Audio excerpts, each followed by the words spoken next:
மும்மொழி திட்டத்தை பொறுத்தவரை தமிழகத்துல ஏற்கனவே மும்மொழி திட்டம் இருக்குது. சென்ட்ரல் போர்ட் சிலபஸ் ஸ்கூல் எல்லா இடத்துலயும் இருக்குது. 35 லட்சத்துக்கும் மேற்பட்ட மாணவர்கள் படிக்கிறாங்க. ஏதோ மும்மொழி திட்டம் தமிழ்நாட்டில் இல்லங்கிற மாதிரி ஒரு சூழ்நிலையை கொண்டு வந்து கொண்டிருக்கிறார்கள். அரசாங்கத்தினுடைய கொள்கை இருமொழி கல்விக் கொள்கை.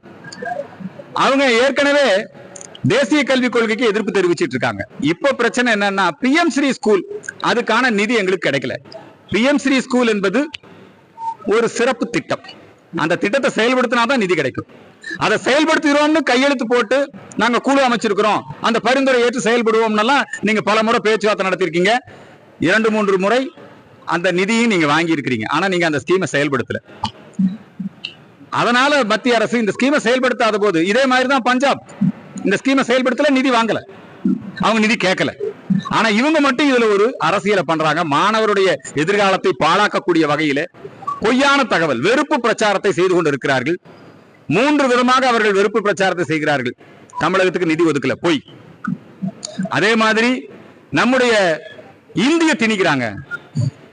புதிய கல்விக் கொள்கையில, தேசிய கல்விக் கொள்கையில எந்த இடத்திலும் 3வது மொழியாக இந்தி தான் படிக்கணும்னு வலியுறுத்த கிடையாது. இந்தி திணிப்பு கிடையாது. தாய்மொழி கல்வியை வலியுறுத்துவதுதான் புதிய கல்விக் கொள்கை.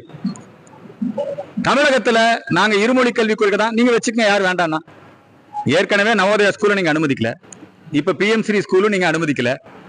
தமிழ்நாட்டுல மத்திய அரசாங்கத்தினுடைய புதிய கல்விக் கொள்கையை நீங்க ஏத்துக்கல. ஆனா இல்லந்தோறும் சென்று கல்வி புகட்டுவது அப்படிங்கிற அந்த திட்டத்தை எல்லாம், காலை உணவு திட்டம், இதெல்லாம் புதிய கல்விக் கொள்கையில் இருந்ததுதான். அதைத்தான் நீங்க செயல்படுத்தி கொண்டிருக்கிறீர்கள். அரசியல் காரணங்களுக்காக, அரசியல் உள்நோக்கத்தோடு தமிழகத்திலே ஒரு பதட்டத்தை உருவாக்குவதற்காக இத்தகைய ஒரு சூழலை நீங்கள் ஏற்படுத்தி கொண்டிருக்கிறீர்கள். மத்திய அரசாங்கத்தோடு மோதல் போக்கை கடைபிடிக்க வேண்டிய அவசியம் கிடையாது. அதே மாதிரி இல்லாத விஷயத்தை இருக்கிறதா சொல்றது. தொகுதி மறுவரையறை பண்ண போறாங்க, தமிழகம் பாதிக்கப்படும் அப்படிங்கிற ஒரு பொய் பிரச்சாரத்தையும் பண்ணிட்டு இருக்காங்க. பலமுறை நம்முடைய உள்துறை அமைச்சர் அமித்ஷா அவர்களும் சொல்லிவிட்டார், பிரதமரும் தெளிவுபடுத்தி விட்டார். ஆனாலும் தமிழகத்திற்கு அநீதி இழைக்கப்படுகிறது, தொகுதி மறுவரையறை என்கிற ஒரு பொய் பிரச்சாரத்தை எப்படி இல்லாத திராவிட நாட்டை இருக்குதுன்னு பிரச்சாரம் பண்றாங்களோ அது மாதிரிதான் இந்த பொய் பிரச்சாரங்கள் அமைந்து கொண்டிருக்கிறது. மக்கள் இப்போ விழித்துக் கொண்டார்கள். இனி யாரும் அதற்கு பணிந்து போக மாட்டார். செய்திகளை உடனுக்குடனும் துல்லியமாகவும் தெரிந்து கொள்ள சப்ஸ்கிரைப் பண்ணுங்க.